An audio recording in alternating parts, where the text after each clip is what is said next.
بسم الله الرحمن الرحيم. ودخل معه السجن فتيان قال أحدهما إني أراني آسر خمرا وقال الآخر إني أراني أحمل فوق رأسي خبزا تأكل الطير منه نبينا بتاويله إنا نراك من المحسنين. سامعین ذویل احترام، السلام علیکم. سورہ یوسف، تفسیر احمد غزالی رحمۃ اللہ علیہ. آیت قرآنی آپ لوگوں کی درگاہ میں نے پیش کیا. ہمارے گفتگو زندان میں ہے. زندان کی جو خبر ہے، آج کل بھی زندانوں کی جو خبر ہے وہ باہر اس کی خبر پہنچنے کے لیے واسطے کی ضرورت ہے، یا ان کی ڈاکومنٹ جو کاغذات ہے وہ کسی کے ہاتھ لگ جائیں پھر پتہ چل جاتے ہیں، یا انہی میں سے کوئی آدمی باہر آ کے یہ بات بتائے تو بھی پتہ چل جاتے ہیں، یا کوئی ادھر کیمرہ رکھیں. آج کل جدید دور میں کیمرہ ہے تو کیمرے کے ذریعے سب دیکھا جاتے ہیں. یوسف نبی علیہ السلام کے زمانے میں یہ جو باتیں ہو رہی ہیں یہ 3 آدمی کے درمیان باتیں ہیں. 2 زندانی دربار خلیفہ کے یعنی بادشاہ کے، ایک زندانی ان کی نائب وزیر اعظم. مثلا اس وقت اس کو اس زمانے میں جو عہدہ کا نام تھا وہ عزیز مصر تھا.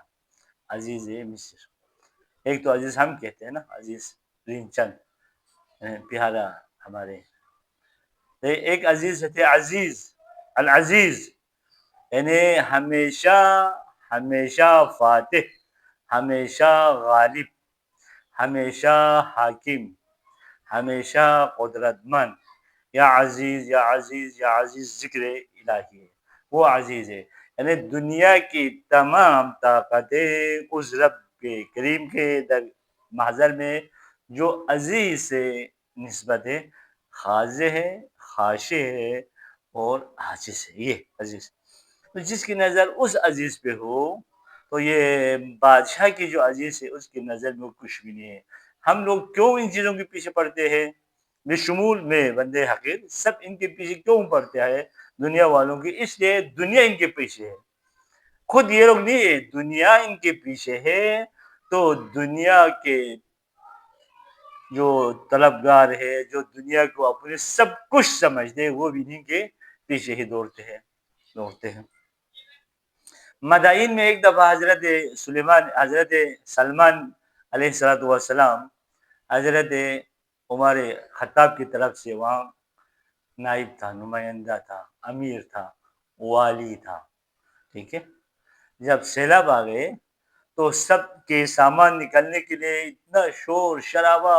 اب کسی کے بڑے بڑے اس وقت زمانے میں آج کی طرح پیسے تو نہیں تھا نا، سنگین چیز ہوا کرتا تھا، برتن، دیگ، کپڑے، بسترے، گندم، جو یہ سارے ہوتا تھا، ڈھال، یہ سارے نکلنے میں ان کی بہت پریشانی ہوئی. لیکن حضرت سلمان کے ساتھ کیا تھا؟ حضرت سلمان کے ساتھ ایک گٹھلی تھا، ایک چھوٹا سا سامان، وہ لے کر چلے گئے.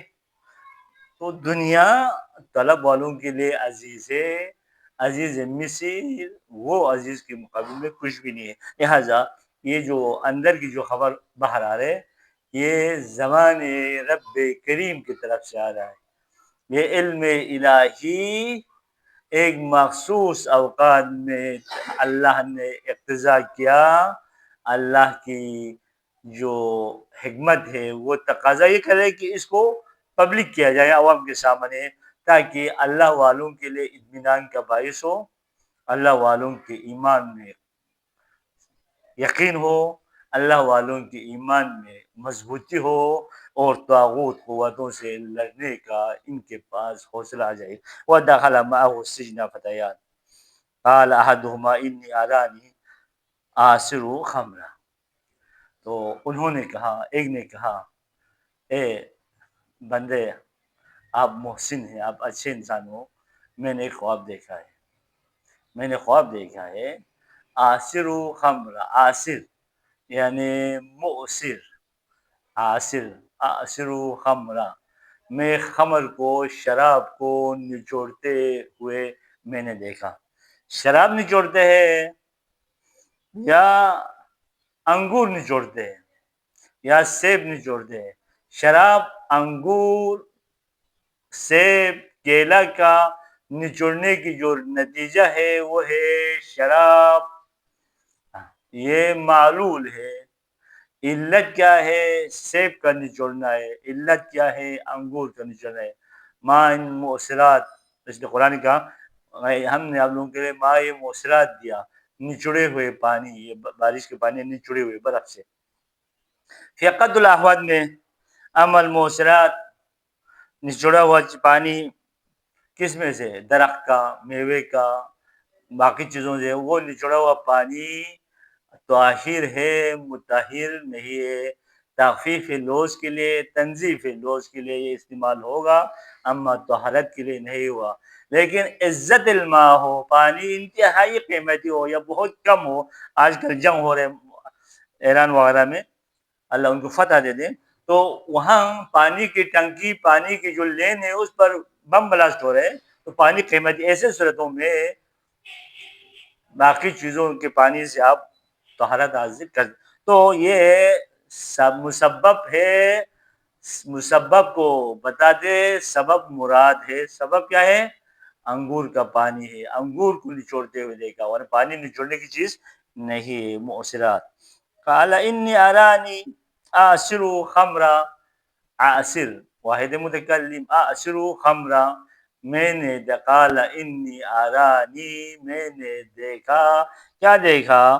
میں نے دیکھا اعصر خمرا، خمر شراب. ہم کہتے ہیں شراب کہنے سے ہمارے تصور میں یہی شراب نظر آتے جو ہمارے معاشرے میں رائج ہے. اس کو عربی میں کہتے ہیں خام، اس کو عربی میں کہتے ہیں خام. اعصر خمرا، میں نے شراب نچوڑتے ہوئے دیکھا. تو شراب کے بارے میں قرآن کی آیہ کثیرہ ہے. یہ جو شراب جس کا تصور ہمارے ذہن میں آتے ہے، یہ شراب نہیں ہے. یہ شراب انسان کو اس کی بلند مقام سے پس مقام پہ لاتے ہیں، انسان کو انسانیت سے نیچے لاتے ہیں. انسان کے کمال کے لیے یہ داغ ہے، انسان کی عزت کے لیے یہ ننگ و آر ہے. اور یہی شراب ہے جو اہل بیت کی سرحان مبارک مولا حسین اور اس کے آل کے سامنے یہی شراب کی محفل سج گئی تھی. شراب سب سے ام الخبائث ہے، گناہوں کی سب سے جڑ شراب ہے. یہاں شراب سے مراد عام پینے والے مشروبات ہے، جیسا انگور کی شراب، شربت، سیب کا شربت، کیلے کے شربت. اس زمانے میں جس طرح نچوڑتے تھے، اس زمانے کے اگر آپ زمانوں کو دیکھیں تو ہوا. تو کہا میں نے عصر خم دیکھا، اور دوسرے نے کہا میرے سر پہ روٹی تھے، اس کو پرندے اچک کے لے جاتے ہوئے دیکھا. حضرت یوسف نے ایک قیمتی بات بتایا، بولا تم لوگ بھی میرے محبت میں گرفتار نہ ہونا. جو میرے محبت میں گرفتار ہوا وہ لوگ بھی آزمائش میں پڑ گئے، میں بھی آزمائش میں پڑ گیا ہوں. یعنی مجھ سے دور رہو. انسان اپنی چیزیں صاف بتاتے ہیں، اس میں بخل نہیں کرتے، اس میں مکاری نہیں کرتے، اس میں چلاکی نہیں کرتے. یہ ہے سیرت انبیاء، یہ ہے سیرت ائمہ، یہ ہے سیرت اولیاء. فرماتے ہیں جس نے مجھ سے محبت کیا ان کو بھی پریشانی لاحق ہوا اور مجھ بھی پریشانی ہو گئی. میں بھی امتحان میں ڈل گیا، وہ لوگ بھی امتحان میں پڑ گئے. میرے بابا یعقوب نے مجھ سے محبت کیا، تو یعقوب بھی آزمائش میں ہے اور میں بھی آزمائش میں ہوں. یعنی میرے محبت کا نتیجہ تھا بابا اور بیٹے کے درمیان جدائی ہوا. بابا کی آنکھیں چلی گئی، بیٹے کی غلامی میں ادھر آ گیا. زلیخا نے مجھ سے محبت کیا. زلیخا اس وقت مصر میں بدنام زمانہ عورتوں میں شامل ہوا اور میرے اوپر الزام لگایا میں آج زندان میں ہوں، لہذا مجھ سے محبت نہ کرو. یعنی ایک موتی کی تلاش میں، ایک ہیرے کی تلاش میں، ایک اچھا انسان بننے کے لیے انسان کو آزمائش سے گزرنا پڑتا ہے. لہٰذا اللہ تعالیٰ بھی اپنے بندوں کو آزمائش میں ڈال دیتے ہیں تاکہ یہ پرکھنے کے لیے، یہ پتہ کرنے کے لیے کہ میرے بندے مجھ سے واقعا دل سے چاہتا ہے یا صرف زبانی حد تک چاہتا ہے۔ تو انبیاء پر جو آزمائش آیا، ائموں پر جو آزمائش آئے، امتحانات ہوئے، سخت امتحانات گزرے، وہ امتحانات قرب الہی کے لیے تھا، اور اللہ کی انعامات، الطافات اور ان کے اکرام اس بندے پر نازل ہونے کے لیے تھا۔ ہم دعا کرتے ہیں اللہ تعالیٰ ہم سب کو بھی اللہ کی درگاہ میں ایک مخلص عبد کے طور پر زندگی کرنے کی توفیق عطا فرما۔ اللہم صلی علی محمد وآل محمد۔